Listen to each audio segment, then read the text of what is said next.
In this quick video, I will show you how to open your Cadillac Escalade key fob to change the internal battery at home. In the thumbnail, you might have seen some different versions of this device. They're all the same, and you can follow along with me here, don't worry. They're just different versions of the same device. So one of them won't have this button, it'll have a red button here instead, or some of them have two circular buttons up here. No matter which one you have, you can just follow along with me here. The battery is going to be the same in all of them, and the process to open them up is also going to be the same.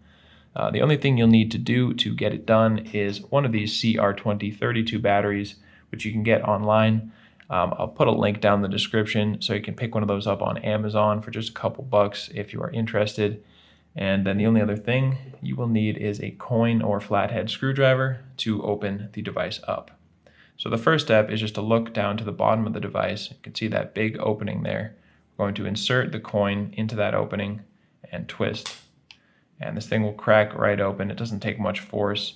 Now you can put this down, and now we have access to the battery. So you might be able to just pull this out with your fingernail. If you can, more power to you. I can't, so I'm going to use this flathead screwdriver, but you could also use a pen or pencil or something like that.